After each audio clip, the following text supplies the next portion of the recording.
बिस्मिल्लाहिर्रहमानिर्रहीम। स्टूडेंट, अब जो हमारे पास आज का जो लेक्चर है वो आपके पास है सेक्स रेशो। हमारे पास सेक्स रेशो से क्या मुराद है और इसको हमने कैसे डिस्क्राइब करना है, अगर हमें कोई क्वेश्चन सॉल्व करना पड़ जाता है तो वो मैं आज आपसे डिस्कस करूँगी। स्टूडेंट, हम कहते हैं the ratio between the mails and females in a human population is called the sex ratio. That is the definition of the sex ratio. हमारे पास क्या है कि जो रेशो हम फाइंड करते हैं बिटवीन मेल्स एंड फीमेल्स के दरमियान अपनी पॉपुलेशन को, उसको हम कहते हैं सेक्स रेशो। एंड ये कंप्यूट कैसे की जाती है? आप नंबर ऑफ़ मेल्स को डिवाइड कर देते हो नंबर ऑफ़ फीमेल से, मल्टीप्लाई बाय 100। अच्छा, नंबर ऑफ़ मेल्स से क्यों करते हैं? क्योंकि हमारी कंट्री में मेल्स की जो तादाद है वो एज़ कम्पेयर टू फीमेल्स ज़्यादा है, तो हम कहते हैं number of males divided by number of females multiply by 100 कर रहे होते हैं। तो ये सेक्स रेशो का फार्मूला है जो कि आपने फिक्स माइंड में रखना है।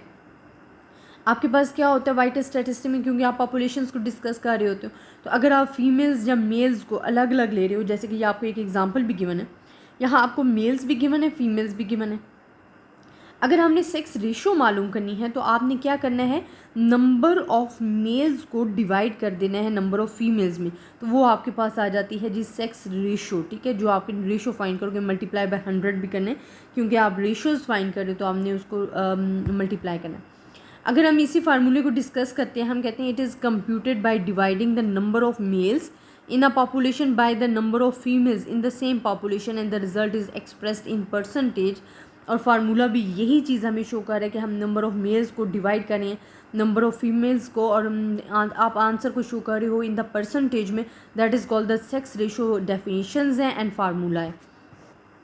यहाँ जो मेन चीज़ जो आपने याद रखनी है ना स्टूडेंट, वो मैं आपके साथ डिस्क्राइब करती हूँ, फिर मैं आपको एग्जांपल भी समझाती हूँ। हम कहते हैं the sex ratio indicate the number of males per 100 females. It is of greater importance to note that a sex ratio more than 100 will imply a preponderance of males. That is, it would mean that there are more men than women. A sex ratio less than 100 signifies that there is more women than men. Sex ratios for some specific age groups may also be computed separately। अच्छा, यहाँ हम क्या करें, क्योंकि हम इसमें और तो एज ग्रुप्स इंक्लूड नहीं कर रहे हैं, हम सिर्फ बात कर रहे हैं फीमेल्स या मेल्स की। ये स्टूडेंट 100 जो हमने लिया ना, ये हमने एक स्केल फिक्स कर लिया कि ये हमारे पास एक फिक्स स्केल है 100।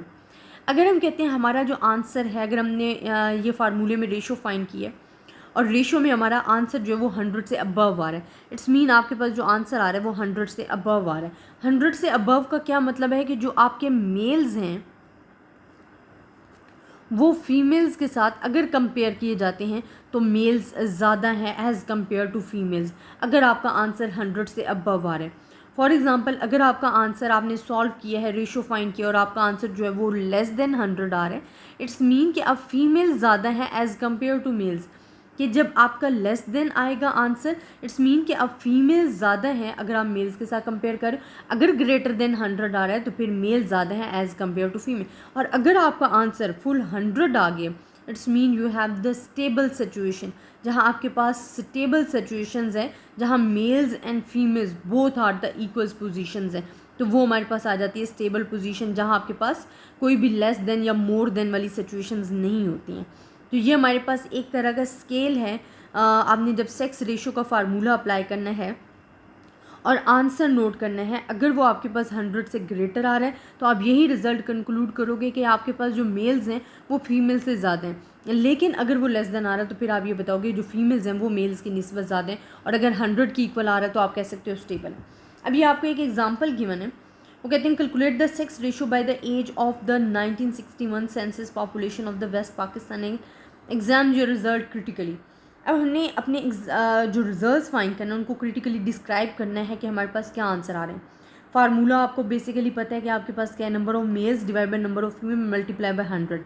आप इसी तरह इसको देख लो, हमारे पास क्या आ जाएगा, ये नंबर ऑफ मेल्स हमारे पास क्या है 3 4 5 6 डिवाइडेड बाय, आपके पास नंबर ऑफ फीमेल्स क्या है 13 1 6 मल्टीप्लाई बाय 100 करोगे तो जो आपके पास आंसर आएगा वो आपके पास आ जाएगा 114.6 114.6।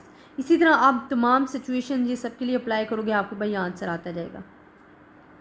या आपने ईच एंड एवरी, यहाँ भी अगर आप अप्लाई कर रहे हो तो आप क्या कर रहे हो, number of mails divide by number of females multiply by 100, तो आपके पास आंसर आ रहा है।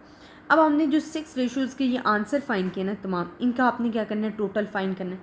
टोटल आपके पास आ रहा है जी 115.8। अब रिज़ल्ट हमने क्या कंक्लूड करना है, हमने इसको कैसे डिस्क्राइब करना है। देखिए स्टूडेंट, रिज़ल्ट हमारे पास आ रहा है 115.8। इट्स मीन कि ये ग्रेटर देन 100 है। तो मैंने आपको क्या समझाया था कि जब आपके पास आंसर ग्रेटर देन 100 आएगा तो उसका क्या मतलब होता है कि जो मेल्स हैं वो फीमेल्स की निस्बत ज़्यादा हैं। तो हमारी कंट्री में अगर हम पाकिस्तान के लिए देख रहे हैं ये चीज़, सेंसस कर रहे हैं, तो अगर ग्रेटर देन 100 आए तो इट्स मीन जो मेल्स हैं वो एज़ कम्पेयर टू फीमेल्स जो हैं वो ज़्यादा हैं। और इनकी जो प्रोग्रेस, अगर हमारे पास यहाँ फॉर एग्जांपल आंसर आ जाता है अगर 98 आ जाता है या 97, इट्स मीन लेस देन 100 आ जाता, तो इसका क्या मतलब होता है कि आपकी जो फीमेल्स हैं कंट्री की वो ज़्यादा है as compare to male. But अब क्योंकि हमारे पास आंसर 100 से ज़्यादा है तो अब हम कहेंगे मेल ज़्यादा है एज़ कम्पेयर टू फीमेल। तो ये हमारे पास सेक्स रेशो का फार्मूला था स्टूडेंट, और अगर आपके पास आ जाता है तो आपने इसी तरीके से क्वेश्चन सॉल्व करना है। आई होप आपको मेरा लेक्चर पसंद आया होगा। अगर आपको किसी भी किस्म की और कन्फ्यूजन है आप मुझसे डिस्कस कर सकते हो, आप मुझे टॉपिक्स नेम बता सकते हो। इंशाल्लाह मेरी पूरी कोशिश होती है कि जो आप मुझे ज़्यादातर टॉपिक्स बार बार रिपीट कर रहे होते हो वो मैं आपके साथ डिस्क्राइब करूँ। अपनी दुआओं में याद रखिएगा। अल्लाह हाफ़िज़।